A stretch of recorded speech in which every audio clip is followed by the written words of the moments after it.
Welcome ji, let's start. तो अगर आज हम अपने निफ्टी इंडेक्स को चेक करते हैं तो आज का दिन अच्छा रहा, ये कह सकते हैं। कल के प्रीवियस क्लोजिंग से मार्केट 3122 से गैप डाउन ओपन होता है, लेकिन यहाँ से पूरे दिन मार्केट एक मार्जिनली जोन में निगेटिव में ही ये ट्रेंड करता है। और यहाँ के बाद से करीबन 3 बजे से पहले से मार्केट सडनली अपवर्ड डायरेक्शन में जाता और कल की प्रीवियस क्लोजिंग से ऑलमोस्ट 68 पॉइंट अप डायरेक्शन में क्लोज हुआ। तो कह सकते हैं कि अच्छा, मार्केट फाइनली ग्रीन में आज क्लोज हुआ।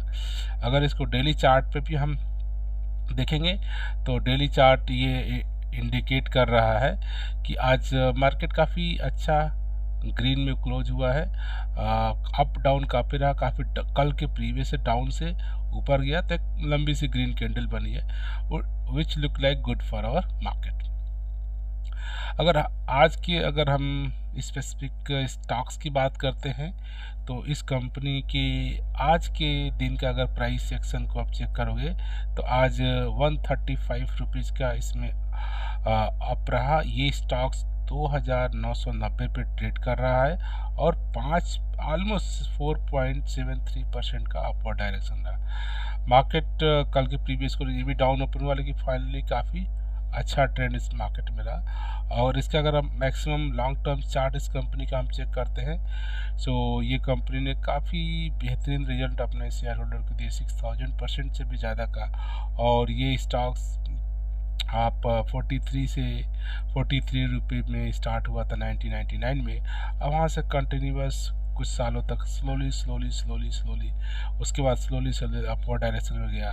2016 के बाद से अगेन इस स्टॉक्स में गिरावट हुई और इसके बाद 2020 से ये कंपनी लगातार अपवर्ड डायरेक्शन में गई और यहाँ अपने टॉप से ये आपको एक गिरावट के प्राइस पे मिल रही है।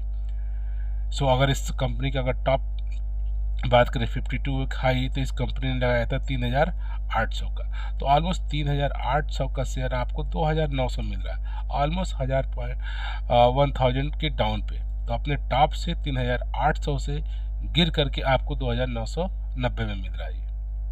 अगर इन कंपनी के फिनेंशियल नंबर की बात करें तो ये कंपनी लगातार एक स्ट्रॉन्ग फाइनेंशियल रेवेन्यू जनरेट कर रही है। साल दर साल रेवेन्यू इसके में बढ़ोतरी दिखी जा रही है। अगर इस कंपनी के नेट प्रॉफिट की बात करें तो ये कंपनी साल दर साल इसके प्रॉफिट में 3000 करोड़, 3500 करोड़, फिर 3500 करोड़ कंटिन्यूस, और इस साल में भी ये 4065 करोड़ का ये प्रॉफिट ही जनरेट कर रही है। तो कंपनी का रेवेन्यू भी ठीक है, प्रॉफिट भी ठीक है। अगर कंपनी के आज के चार्ट पैटर्न को देखें तो ये देखो टाइम टू टाइम ये कंपनी डिविडेंड ये कंपनी काफ़ी ज़्यादा आपको ये डिविडेंड के फॉर्मेट में आपको रिटर्न दे रही है। और ये स्टॉक्स अपने टॉप मानो 3800 का स्टॉक्स आपको डाउन होकर के ये ऑलमोस्ट 2028 में हो गया था, 1000 रुपये डाउन किया था। आज इस स्टॉक्स में कल 2-3 दिन से आप ध्यान से देखो, 2-3 दिन से इसमें आपको बढ़त देखी जा रही है। 2 दिन से 3 दिन से इसमें आप चेक करेंगे यहाँ पे तो ये एक छोटे 3-4 सेशन से बढ़ोतरी, और आज काफ़ी लंबी इस स्टॉक्स में बढ़ोतरी देखी गई और वो भी ऑलमोस्ट 4.7% की। तो ऐसा लगता है कि इस स्टॉक्स में शॉर्ट टाइम में अगेन एक पॉजिटिव मोमेंटम दिख सकता है। शॉर्ट टर्म में इसमें आप प्रॉफिट बुक कर सकते हैं स्टॉक्स में। अगर एक कंपनी की बात करें तो कंपनी का नाम है CRISL, क्रिसिल लिमिटेड। और इस कंपनी का अगर हम फंडामेंटल चेकलिस्ट चेक करें तो इस कंपनी का परफॉर्मेंस क्या है, price returns average, nothing excited. ये कंपनी का प्राइस रिटर्न्स एवरेज कोई एक्साइटेड नहीं है। अगर इसकी वैल्यूएशन की बात करें, seem to over value the market average से, राइट।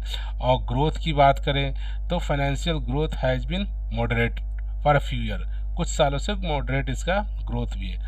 प्रॉफिटेबिलिटी की बात करें तो showing good sign of profitability and efficiency, तो इसकी प्रॉफिटेबिलिटी इफिशिएंसी काफ़ी ही हाई है स्टॉक्स की। और एंट्री पॉइंट की बात करें, स्टॉक्स कोई ओवर प्राइस में नहीं है, नॉट ओवरबोर्ड जोन में न है, तो एंट्री पॉइंट के लिए एवरेज टाइम्स है, और कंपनी में कोई रेड फ्लैग है, कंपनी में कोई भी रेड फ्लैग नहीं है। तो आप समझते हैं कि ये कंपनी क्रिसल लिमिटेड क्या करती है। अगर इस कंपनी में आपको इन्वेस्टमेंट करना है तो पहले कंपनी के बारे में जानना होगा, कंपनी का बिजनेस क्या है, करती क्या है। क्रिसल लिमिटेड नाम से तो आप इन्वेस्टमेंट करने देंगे। तो लेट्स चेक आउट कि कंपनी का बिजनेस क्या है। तो इस कंपनी के पढ़ते हैं। सो ये एक CRISIL limited SPN global company, इसका मतलब क्या है। इनके पास ये कंपनी सबसे पहले CRISIL limited is globally diversified analytical company providing rating research risk policy advisory services. इसका मतलब कि एक कंपनी एक क्रॉस द ग्लोब में अब एग्जिस्टेंस है इसका, और ये रेटिंग प्रोवाइड करती है। रेटिंग का मतलब कि कह सकते हैं कि जैसे कि आप कोई म्यूचुअल फंड ले रहे हैं तो म्यूचुअल फंड की रेटिंग क्या है, 1 स्टार 2 स्टार 3 स्टार। तो ये कंपनी एनालिसिस करने के बाद उसका रेटिंग करती है और रिसर्च भी करती है कंपनी उनके बारे में, रिस्क और पॉलिसी एडवाइजरी करती है। और ये क्रिसल इंडिया जो leading rating agency and formers providing high and research and large bank and leading corporation को भी हेल्प करते हैं। और इन कंपनी का अगर हम पूरा रेवेन्यू शेयर को डिस्कस करें तो मेजरली 28% रेवेन्यू इनका रेटिंग बिजनेस से आता है, और जो रिसर्च ये पब्लिश करते हैं बिजनेसेस के ऊपर उनमें से 65% इनका रेवेन्यू आता है, और एडवाइजरी में 7% का। सो ओवरऑल इनका जो वर्क्स है वो एनालिसिस से, रिसर्च से कंपनी को अब ये रिसर्च या रेटिंग किस चीज़ को देते हैं, क्या क्या सर्विसेज है।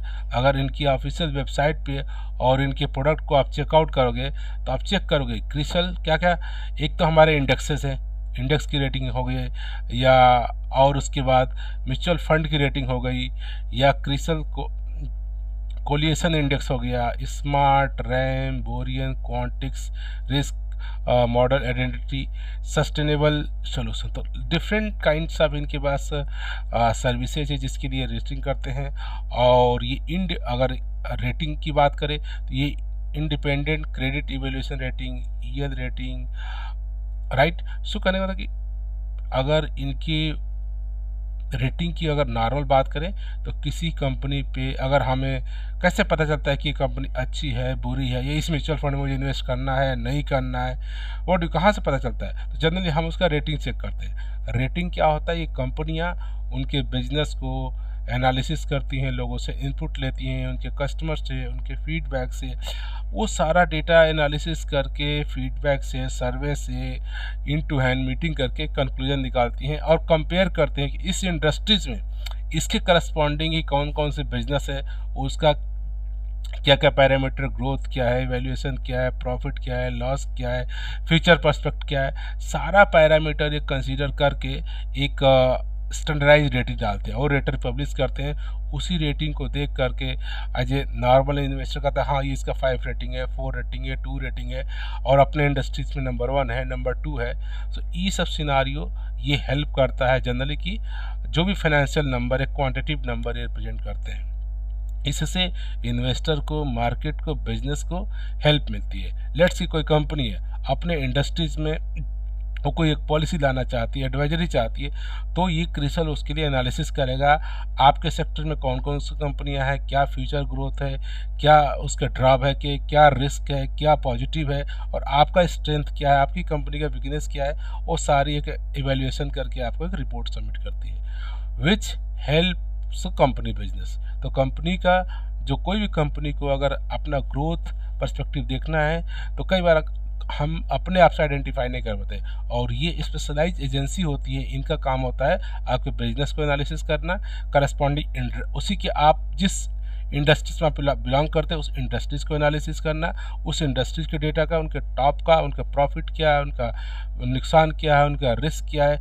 हर चीज़ों को रिसर्च करके डेटा दैन वो एक कंक्लूजन आपको देते हैं। तो ओवरऑल ये रेटिंग एजेंसी है, बिजनेस की रेट करती है, रिसर्च बिजनेसों की रेटिंग हो गया, और रिसर्च भी करती है, और एडवाइजरी बिजनेस के लिए करती है। तो एक तरह का ये ऑलमोस्ट एक डेट फ्री कंपनी है, इसके पास कोई खास डेट नहीं है, और इसीलिए इसका आप देखोगे जितना रेवेन्यू आ रहा है उसी के हिसाब से कंपनी को प्रॉफिट भी दिख रहा है। तो अगर एक लॉन्ग टर्म्स के लिए भी अगर इन्वेस्टमेंट के लिए पर्सपेक्टिव सोचते हैं तो क्रिसल एक तरह लॉन्ग टर्म इन्वेस्टमेंट के लिए आप प्लान कर सकते हैं, और ये टाइम टू टाइम्स आपको डिविडेंड के फॉर्मेट में आपको बेनिफिट देती रहती है, और एक अच्छी कंपनी है। हमेशा बिजनेस रहेंगे, म्यूचुअल फंड रहेंगे, इंडस्ट्री रहेगी, तो उस इंडस्ट्रीज़ को एडवाइजरी चाहिए, उस इंडस्ट्रीज़ को डेटा चाहिए, स्टैट्स चाहिए, नंबर चाहिए, और ये कंपनियां रिसर्च करके प्रोवाइड करती हैं। तो from this note I would like to say thank you for watching this video.